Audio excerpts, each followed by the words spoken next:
Quand les gens pensent à Bac Pro, ils voient ça.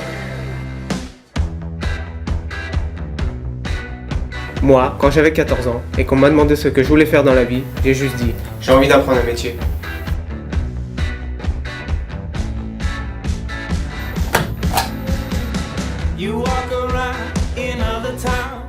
Quand j'étais en troisième, j'avais quelques lacunes en mathématiques. Mon professeur de mathématiques, qui n'y connaissait rien à l'entreprise, et la conseillère d'orientation qui ne me connaissait pas, ont décidé d'un commun accord que j'allais faire un bac professionnel parce que c'était mieux pour moi. Tu verras, c'est mieux pour toi. En Bac Pro, j'ai appris un métier, j'ai eu plein d'expériences en entreprise et mon maître d'apprentissage était très satisfait. Mais je me suis vite aperçu que ce que les gens voyaient quand ils lisaient Bac Pro sur mon CV, c'était ça. Un soir, en regardant la télévision, je suis tombée sur un spot publicitaire pour une nouvelle école. Avant, je n'aimais pas l'école. Mais ça, c'était avant.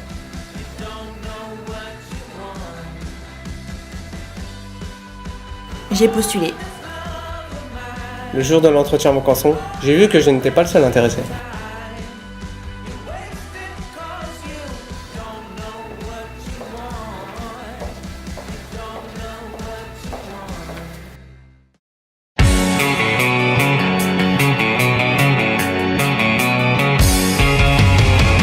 Pourquoi voulez-vous entrer à Vocanson? Parce que je fais un peu de tout.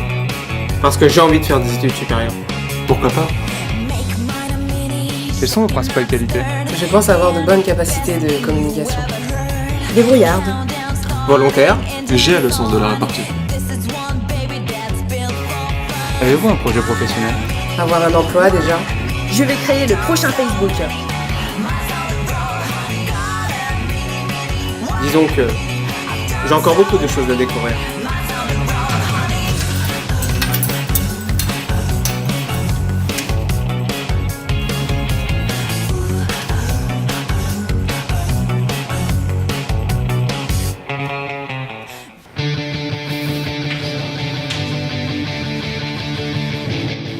Les premiers jours à Vocanson ont été un peu durs.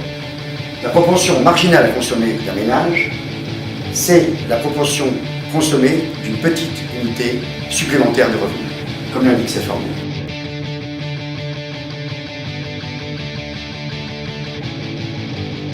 Ils nous ont fait faire des exposés, des présentations, des PowerPoint. Il fallait synthétiser, structurer, analyser, organiser. Comme vous pouvez le comprendre très clairement sur le PowerPoint situé derrière moi.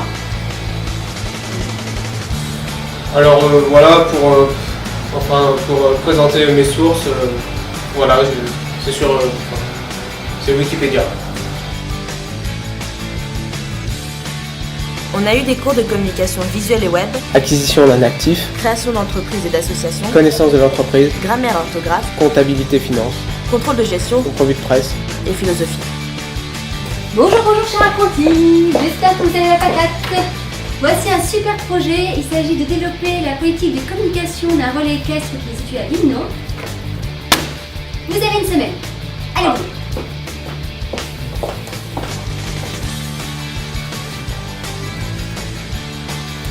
Au fait, j'ai oublié de vous parler de l'équipe pédagogique. Ok, on reçoit la semaine prochaine la promo 2, j'espère qu'on va bien les accueillir. Est-ce que chacun peut me rappeler ce qu'il fait? Les projets de gestion et management sont prêts, Pierre. Les ateliers pour apprendre la prise de notes et l'expression écrite sont prêts, Pierre. Je vais intervenir sur l'économie, les marchés financiers, l'actualité, la revue de presse. L'atelier théâtre expression orale n'attend que ses participants, Pierre.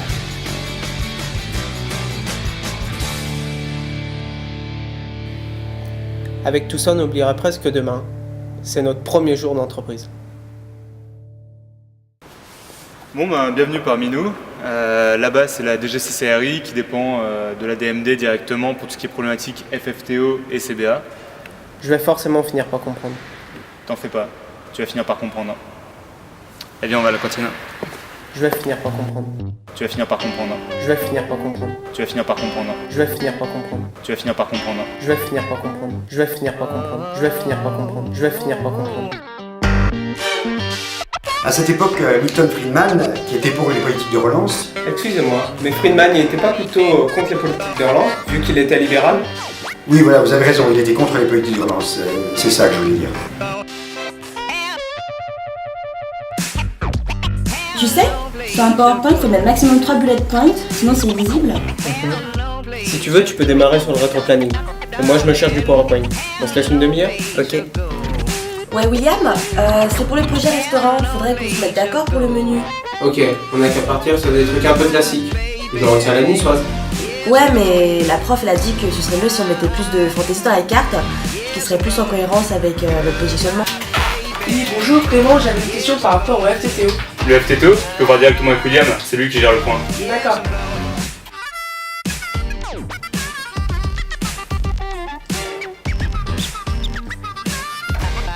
Dégoût. Oh, Roméo. Pourquoi es-tu Roméo? Bien. Joie. Oh Roméo, pourquoi es-tu Roméo? Tristesse. Oh Roméo, pourquoi es-tu Roméo? Bien. Colère. Oh, pourquoi? Oh, Roméo. C'est pas grave, on reprend. Colère. Oh, Roméo, pourquoi es-tu Roméo? Mais ouais, trop bien. Ce qui explique ce fait, c'est que d'une part, le taux de défaut a baissé, et que d'autre part, on constate un effet significatif en lien avec les volumes. C'est parfait, William. Et du coup, quelles conclusions pouvons-nous apporter? La mise en place d'un lecteur Codabar, premièrement, permettrait de faire de réels gains de productivité, et deuxièmement, d'avoir de gains réels. Bah nous à la fac, on a un prof pour 200 élèves. Et vous, ça se passe comment? Bah nous, Est-ce que je lui parle de nos préparations personnalisées aux entretiens d'embauche, pédagogie par projet, professeurs qui sont du monde de l'entreprise? Je lui ai juste dit, ça se passe bien.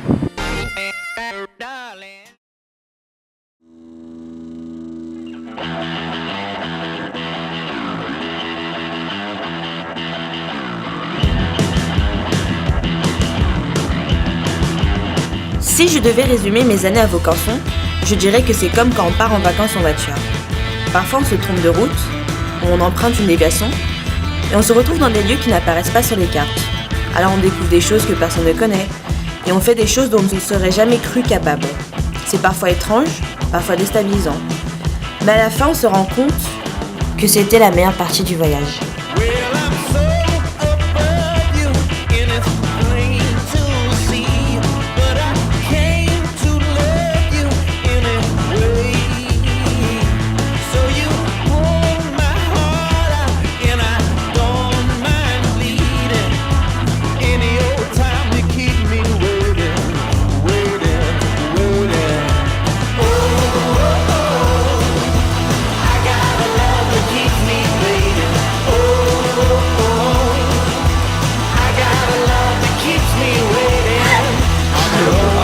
Ok, 3, 2, 1.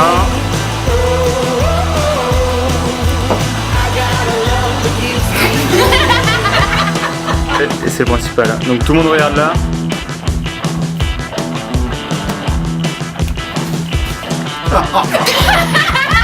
Putain, c'est la synchro qu'il y avait là. Alors tout le monde prend tout sérieux. En studio. Top.